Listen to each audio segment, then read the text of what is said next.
What's up, guys? Back with another installation of how I lost weight. This is going to be a tips and tricks video.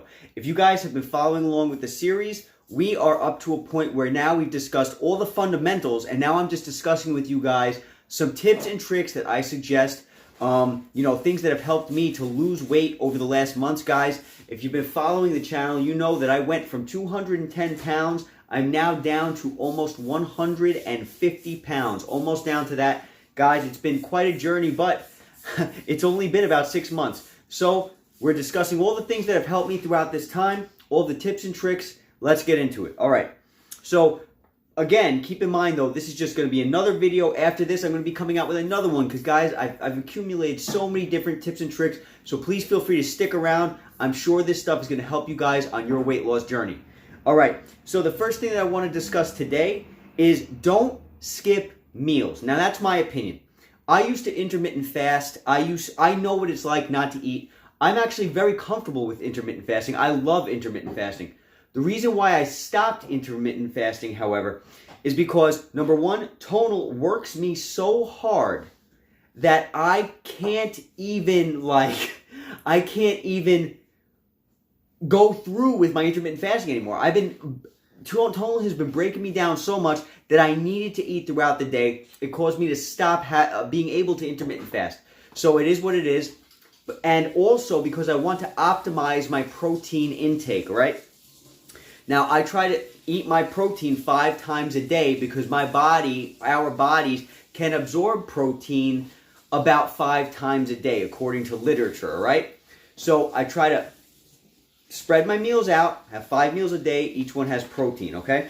Not only that, but protein helps to fill you up. So you eat less when you eat protein because it fills you up more, okay?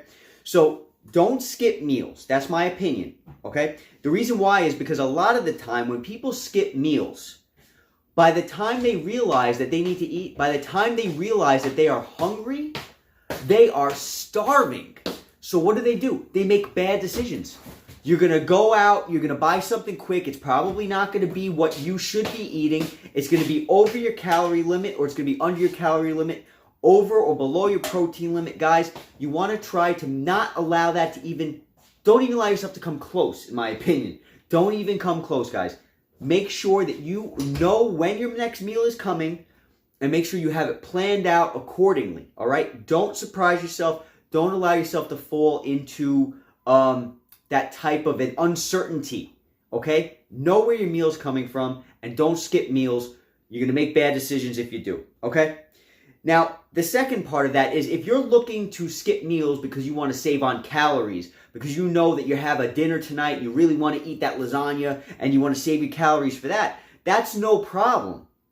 But what I recommend you do, rather than fasting all day, right?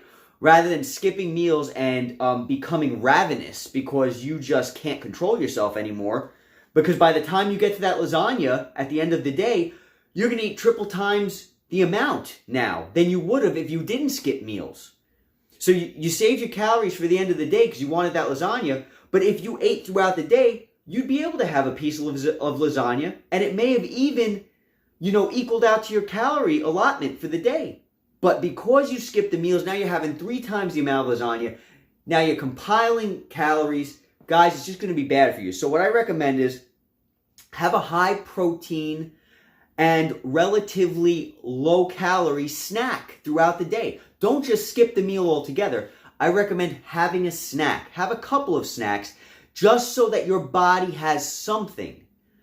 The high protein will help hold you off. It'll help fill you up.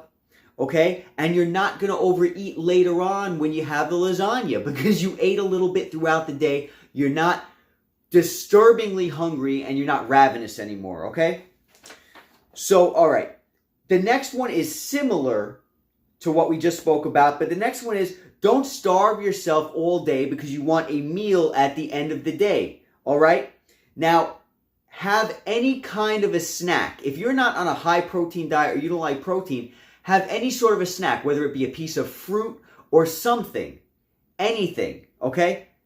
Try to eat something small that's going to be low calorie but high density to fill you up so that when you do have that meal at the end of the day, your calories are still in check, and also on top of your calories still being in check, you also have the self-control that you're going to need, all right?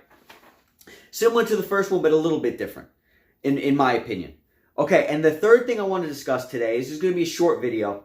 The third thing I want to discuss today is you need to break your relationship, okay? Break your relationship with food and drink, all right? The reason why, guys, is because if you don't break your relationship with food and drink, and you are emotionally eating, emotionally drinking, you guys are going to make bad decisions. Because what do when we think with our hearts, when we think with our emotions? We make bad decisions. We don't make logical decisions. We make decisions that we might regret, okay? So if you had a down day at work, if you had a long day, a lot of the times with me, I'll give you my example, when the weather gets cold outside, this is how emotional human beings as a species are. When it gets cold outside, all of a sudden you want that warm cup of hot chocolate. You know what I mean? Or you have a bad day at work, all you want is to come home to a pizza pie and beer. You know what I mean? It's the feeling of having that comfort that we crave, all right? But if you're able to figure out why you're getting emotional before you go ahead and run to food or drink, if you can figure out why, that's going to help you guys to not do that. And let's say, for example, you're in the process of learning your emotions, okay? Because losing weight doesn't just come down to self-control. It comes down to emotional needs. We're emotional beings, and food is directly correlated with emotion in the society that we live. So let's say, for example, you haven't figured out why you're depressed, but all you know is you want Chinese food. But you know that you shouldn't have the Chinese food. What can you do? Force yourself to eat something else. Drink water and eat something heavy like a protein snack. Something that'll fill you up.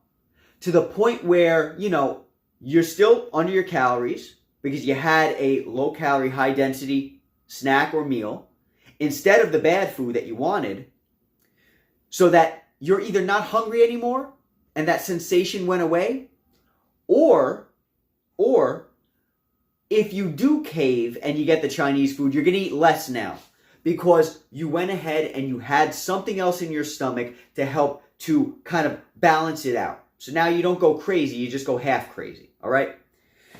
Another tip that I want to recommend is when you guys get emotional and you feel that emotional sense of, that emotion come across, if you have a certain food you want, let's say, for example, you want ice cream, have a low-calorie ice cream. Make your own ice cream. Guys, if you look at my playlists, I have a healthy foods playlist.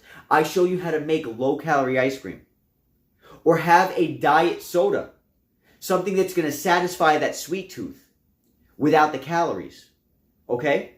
Or if you want salt, so you crave Chinese food, instead, why don't you make some, I don't know if you guys, I'm vegan, right? So instead, if I want Chinese food, and I know I shouldn't be having the Chinese food today because it's not within my calorie allotment, I'm going to have something else that is delicious and salty. Because really, you're not craving the Chinese food, you're craving the salt in the food. Okay? So you can have a low-calorie meal, add some extra salt, and that's going to make it even better for you. And you might even be able to avoid the bad food altogether. All right, guys, so that's some tips and tricks for today. Stick around. We're going to be coming out with a couple of more videos. Going to have a ton more to give you guys. I hope you're appreciating all this, and I hope you're all safe out there.